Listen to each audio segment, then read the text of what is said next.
ہم یہ بھی کہہ سکتے ہیں کہ ہمارا زوال ہوا ضعف ایمان کے باعث، اور ضعف ایمان کا سبب قرآن سے دوری، اس لیے کہ ایمان حقیقی قلبی یقین والا ایمان، اس کا منبع اور سرچشمہ صرف اور صرف قرآن۔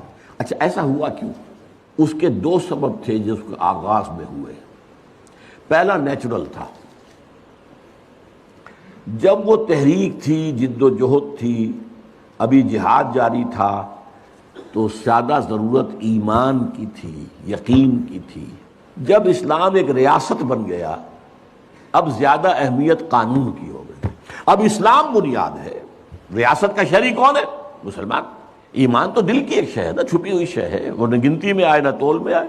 ایمان پر سے توجہ ہٹی، اسلام پر جم گئی، قرآن پر سے توجہ ہٹی اور فقہ اور حدیث پر جم گئی۔ قانون شریعت کے اصل منبع، اگرچہ پہلے تو ایسے ہے کہ سب سے پہلی سورس قرآن ہے، یہ قرآن کا تو بہت تھوڑا سا حصہ ہے کہ جو فقہی مباحث پر مشتمل ہے۔ ساری آیتیں جمع کرنے قرآن کی جن کا تعلق قانون شریعت سے ہو تو وہ ایک پارہ بنے گا بمشکل۔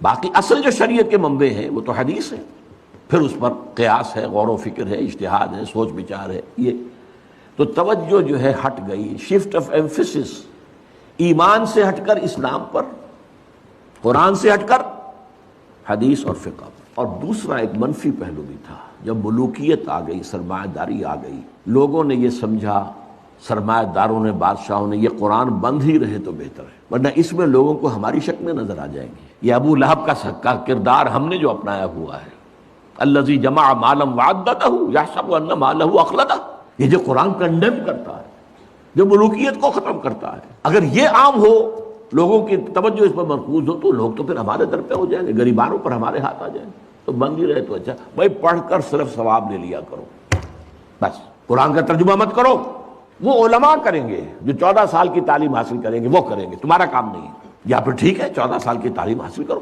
ورنہ فتویٰ لینا ہے ان سے لے لو، باقی تمہیں قرآن سے کیا سروکار ہے، گمراہ ہو جاؤ گے۔ یہ فلسفہ باقاعدہ عام کیا۔